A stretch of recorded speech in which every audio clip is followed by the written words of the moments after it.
Doug, just kind of talk about today. I know there's been a lot of preparation for it, a lot of work on your end for the mural. I mean, how excited are you to unveil the mural today to everybody? Oh, well, to get the public to see it is great. That's real exciting because, you know, when you're home in the studio just painting, it's just me and the family sometimes, and Sure. the family can be brutal at times too, brutally honest, you know.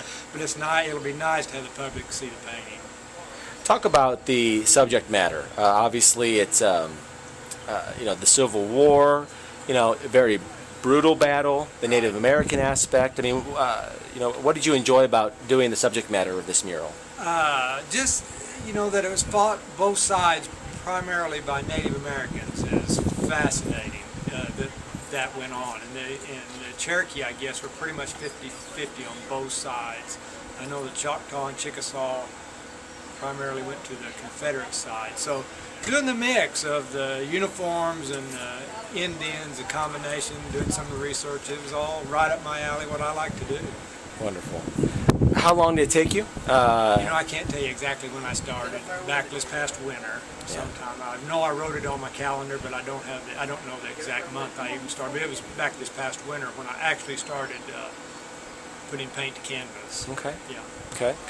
And just kind of talk about having it here at the Ritchie Mansion. I know there's a big push here in Newtonia to really emphasize the mansion here and the Civil War history here, and you know, it could be 5-10 years from now, but there, you know, it could be a national park possibly, and your work will be part of that. How exciting is that for you? That's really exciting, and it should be a national park. I mean, this one of the only battles I know of that was fought primarily by Native Americans on both sides. So why it's not a national park, I don't know. It should be, and hopefully it is, and hopefully someday the painting I did will. I mean, I am proud to have it in the Ritchie Mansion, but it may be hanging in a visitor center someday too. I mean, who knows? It's all great, and I hope it happens. One of the things that I certainly wanted to do was to try to show to the area how much Indian tribes have contributed to this area and how much they continue to contribute.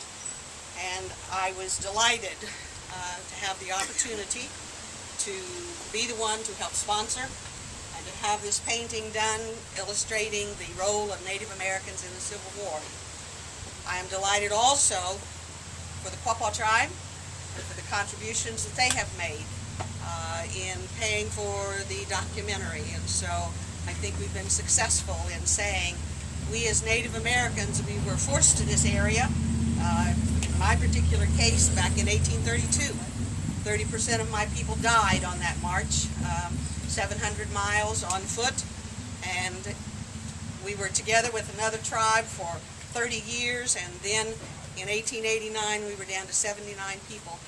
We were almost extinct, and it has always been my goal to portray the Eastern Shawnee in a way that they would be proud of, and that we could contribute to the community and let you know that we are a part of the community and we appreciate all of your support. Tom, if you can just talk about, you know, what it was like to pose for the mural and kind of that experience, and now that you've seen the work, you know, what was your first impression when you saw it? Well, I was a bit surprised, you know, that I was, you know, a part of it in actuality. You know, talking about it and thinking about it and preparing for it, you don't really get the fullness of it until it, you know, appears on the canvas.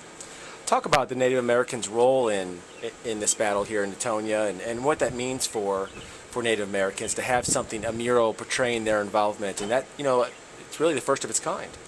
It's really interesting that a lot of people didn't realize that Native Americans played such an important part in the battles around this part of the country on both sides.